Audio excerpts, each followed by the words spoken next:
पलायन बना मौत का कारण। रोजगार की तलाश में छत्तीसगढ़ गया युवक लौटा शव बनकर, गांव में मचा कोहराम। पलामू जिले के पांकी प्रखंड अंतर्गत ग्राम पंचायत नुरू टोला लोथरवा निवासी उदय कुमार उर्फ गोलू 35 वर्ष का की मौत छत्तीसगढ़ में काम करने के दौरान हो गई। उदय राजकुमार सिंह के पुत्र थे और जीवन यापन के लिए बाहर एक निजी कंपनी में मजदूरी कर रहे थे। स्थानीय स्तर पर रोजगार की अनुपलब्धता ने उन्हें भी हजारों प्रवासी मजदूरों की तरह अपने घर परिवार से दूर धकेल दिया।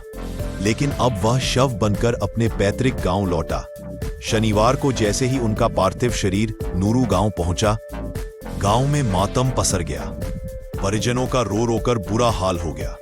घटना की जानकारी मिलने पर भाजपा नेत्री एवं पूर्व जिला परिषद सदस्य लवली गुप्ता और ग्राम पंचायत की मुखिया, ये सिर्फ एक मजदूर की मौत नहीं है, यह सरकारी नाकामी का जिंदा सबूत है। जब तक गांवों में स्थायी रोजगार नहीं मिलेगा, ऐसे हादसे होते रहेंगे। कितने और युवाओं की लाशें लौटेंगी, तब जाकर सरकार जागेगी। उन्होंने राज्यगर सरकार से मृतक के परिजनों को उचित मुआवजा और आर्थिक सहायता देने की मांग की। यह घटना एक बार फिर दिखा गई कि पलायन अब विकल्प नहीं, अभिशाप बन गया है। झारखंड और खासकर पलामू जैसे जिलों में स्थानीय रोजगार की घोर कमी ने लोगों को बेबस कर दिया है। सरकार को चाहिए कि वह केवल योजनाओं की घोषणाएं न करे, बल्कि जमीन पर रोजगार लाए, ताकि कोई और उदय अपने घर से दूर नौकरी के लिए न मरे और किसी माँ की गोद हमेशा के लिए सूनी न हो। पिता राजकुमार सिंह और पुत्र 35 वर्षीय उदय सिंह जी का किन परिस्थितियों में मृत्यु हो गई, अभी इस कारण का पता नहीं चल पाया है। लेकिन वो एक कंपनी में कार्यरत थे, वहाँ पर वो मजदूरी के लिए इस गांव से गए थे और उनका है कि 100 वहाँ से वापस आया है। और सबसे बड़ी बात है कि ये तो जांच का विषय है कि किन परिस्थितियों में इनकी मृत्यु हुई है। और दूसरी बात है कि अभी तक यहाँ पर कोई भी सरकारी पदाधिकारी, न बीडीओ न सीओ, कोई अभी तक परिवार वालों से संज्ञान लेने का प्रयास नहीं किए हैं।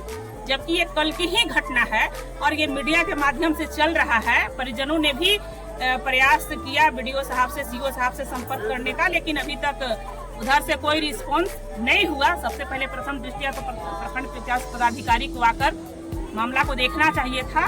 और दूसरी बात है कि जो जांच होनी चाहिए निष्पक्ष रूप से, सबसे पहले तो कि मृत्यु किस कारण से हुई है, और दूसरी बात है कि जो इस परिवार को मुआवजा होना चाहिए, क्योंकि मैं देख पा रही हूँ कि एकदम ही निहायत ही गरीब परिवार है। अपने पीछे पत्नी और 3 बच्चों को छोड़कर इस तरह का घटना इनके साथ हुआ है। तो मैं प्रशासन से मांग करती हूँ और मैं छत्तीसगढ़ प्रशासन से भी इस विषय में मैं बात करूंगी। और जो इनको लेकर, जो इस मजदूर को लेकर जो गए थे जो ठेकेदार, उनसे भी हमारी बात अभी नहीं हो पाई है। हम लोग यहाँ पर पुनः बैठेंगे, क्योंकि अभी तो 100 का अंत्येष्टि होने गया है। तो हम लोग बैठेंगे और सारी बिंदु पर हम लोग चर्चा करेंगे और जो उचित मुआवजा होगा कंपनी के माध्यम से वो हम लोग करवाने का प्रयास करेंगे। और किन परिस्थितियों में मृत्यु हुई इसका हम लोग सबसे पहले उद्भेदन करने का काम करेंगे।